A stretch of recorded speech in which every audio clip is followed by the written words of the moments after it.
What up, YouTube? So yeah, just finished the video of what happened whilst I was out. Might as well start the video where what happened once I was arrested. So yeah, you know now of the siege. Anyone that wants to Google it, the siege, you know, just Google Michael Rodney White siege Ultimo, comes up. So yeah, they arrested me, took me to Surry Hills. Thank God I wasn't hanging out.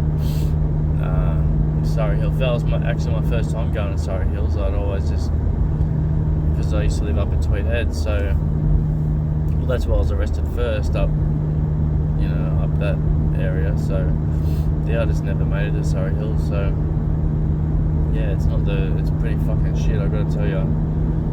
But I was there for probably 5-6 days. Then they came and squad actually came to get me. So anyone that knows, and most people that have been in jail would know what the squad is. So the squad is like, there's the normal screws, the normal officers that are just the fucking, just the shit kicking screws, get around the jails. And then there's the squad, which are like the, security fucking top level fucking macho fucking tough guy fucking whatever enforcers. So yeah, it was just weird that the squad come to fucking escort me, and they've given me this orange overalls and a fucking belt, like I was shackled in, like I was some fucking fucking terror, whatever. And yeah, so they've put me in, and they just escort you in a 4-wheel drive, which is different. Like normally you just get on a prison truck, there's 12, 15 of you on there. Sometimes you're squashed in a little compartment with 2 of you for fucking 2 hours, whatever. Sometimes you're in a bench seat with 5 other guys squashed in. Like, it just fucking varies. Sometimes you're in a little compartment on your own. But yeah, so they escorted me in a 4-wheel drive. I didn't know what the fuck was going on at this stage, or I'd never experienced that. So I got to Silverwater, and they took me straight to Segro. I was only in there for a night. I was like, what the fuck's going on here? And I found out that they had made me back. It's now called EHS, but back then it was EHR, which was extreme high risk inmate. Obviously just because of the escape and the siege. So the charge for the siege is actually use weapon to avoid apprehension. Actually, there's a funny thing I left out about what happened in the siege, so I'll just quickly say that now. So there was a stage where the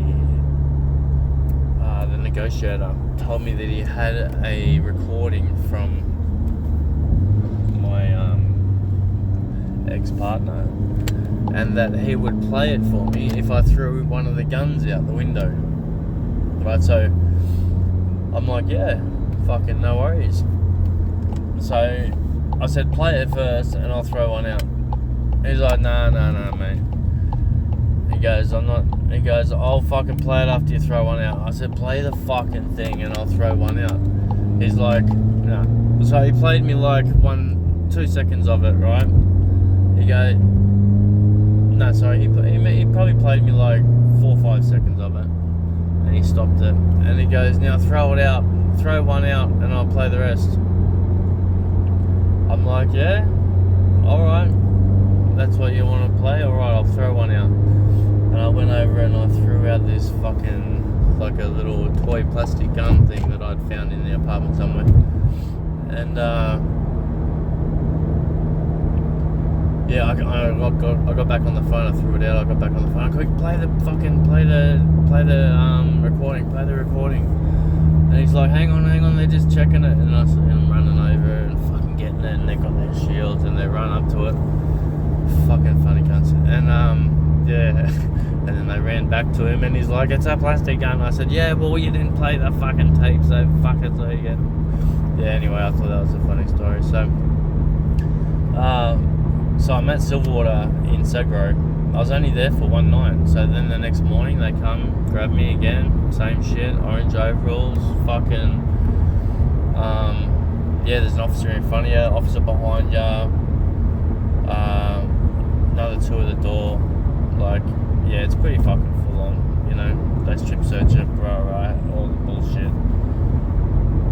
Put the fucking overalls on you, put the fucking shackle things on you with wrist cuffs and a belt, like the cuffs go through the belt.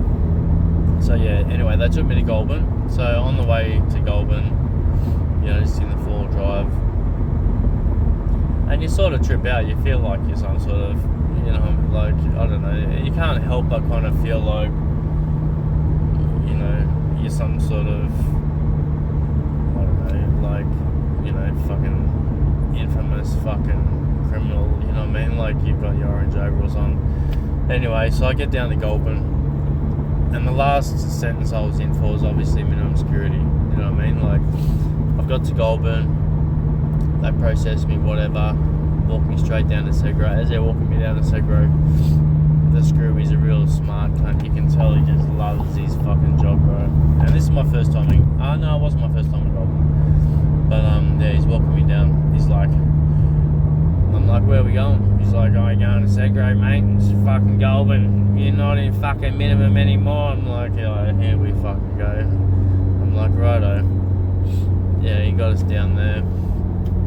I don't know if any, you know, people that know Segro, at Goulburn especially, Goulburn Segro is pretty much, I mean, there's a couple of different areas, so as you go in on the right hand side, it's, you know, older and shitter, and it's pretty much just fucking concrete everywhere. Hang on 1 second. Sorry about that, boys and girls. Let's say roadworks. So yeah. So to the right is fucking just like, the cells are so, I mean, they're just bare. I mean, there's nothing in there but fucking cement. Your bed's cement. I think the fucking toilets might have even been cement. Nah, the toilets are steel. But hang on, let's get in front of this. So yeah, the beds are fucking steel anyway. So I got in there. I think I got there, must have been about 6 o'clock at night. Got in the cell, obviously, you know, they say I'm on a 3-month order. There's no TV, no radio, no fucking nothing. I went to go and see if I can grab a couple of books. They're like, no mate, no fucking books for you. I'm like, righto. Got in the cell anyway. It comes to about fucking, you know, it's relatively quiet down there first night until about 10 o'clock at night or whatever, and then the Muslim boys down there start doing their adhan. And I don't know, people can Google this bloke. His name's David Eastman, right? He was actually in Goulburn Segro at the time. He was accused of killing a politician in Melbourne or something. He ended up doing 22 years and then got found not guilty, that it wasn't him. Anyway, this guy throughout the whole fucking... It must have been in his 20th year when I was down there, and they had him in Segro. The screws were treating him like shit because they used to obviously give him heaps. Obviously the cunt was innocent, so of course he's fucking giving him heaps. So, yeah, anyway, and he didn't have a real good relationship with the Muslim boys either, because every time they would start singing out doing the adhan, he would jump up and start singing at the top of his lungs, Walter Matilda, you know, so there was always fucking arguing with those, you know, the Muslim boys would be yelling at him and he'd be fucking yelling at them and carrying on. It was going for fucking hours, right? This is the first night anyway. 3 in the morning, same shit's going on. This goes on for probably 5-6 days. Every fucking night. The guy that is next to me in the cell, the Lebanese guy, I ended up becoming quite good mates with him. He knows who he is, so yeah. Yeah, it was just fucking funny. Anyway, 4 or 5 days later, I said to the fucking screws, I asked, for a phone call. They're like, it took 4 or 5 days, I think, before they even would let me get out the cell for a phone call. So they were just giving me therapy, it's just fucking how it is. I embarrassed them or whatever. So, I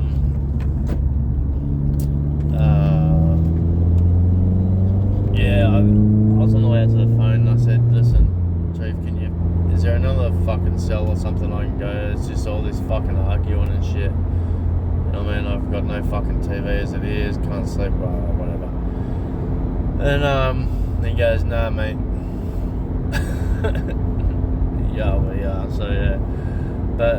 So as an EHR inmate, you have to move cells every 4 weeks. So at the end of 4 weeks, I don't know whether it was luck or whether they felt sorry for me or what, but they took me up to another area of the Segro, which is to the left, and I noticed that there was a lot of NA people over there, and whatever other fucking classifications they've got there. But so I was there for a month and then back down the other section, back up for a month. So I think after maybe 6 weeks, by the way, that time, like being in Segro, especially into the second month, was so fucking hard, bro. Like, coming in, you don't know how long, you're going to be looking at 10 years. You're thinking you're going to be getting 10 years. You've just lost everything. You've lost, your fiance, your cars, your house, everything you've worked for, saved up, everything you'd bought, whatever. And hang on, I gotta take this phone call. Fuck. Yeah, so that, I think after maybe 6 weeks they gave me some pen and paper. I think they let me have some pen and paper, and I think they let me get a couple of books. I think it was after maybe 5 weeks they let me go to some books and give me a pen and paper. But yeah, no radio, no TV, none of that shit. I think after 3 months maybe they gave me a radio or something. I can't actually remember, but yeah, about six weeks into it, I remember just fucking, just thinking, this is it, man, I can't do it. Like, I just remember breaking down and just like fucking crying for like, it must have felt like 2 hours, 3 hours, whatever. Like, it was, and at that point, you just feel like, ending it. You look around the cell and you think of how to do it and this and that, and you're like, yep, that's it, I'm gonna do it. And then fucking, I swear, man, it was, for people that are religious or whatever, they're not. For me, it was a big part of my life. It may not seem like it, may seem contradictory, whatever, to a number of reasons, saying you're a Christian, whatever, but, it is what it is. And I actually read a Bible verse that day that actually stopped it from happening anyway. So yeah, and shit turned around.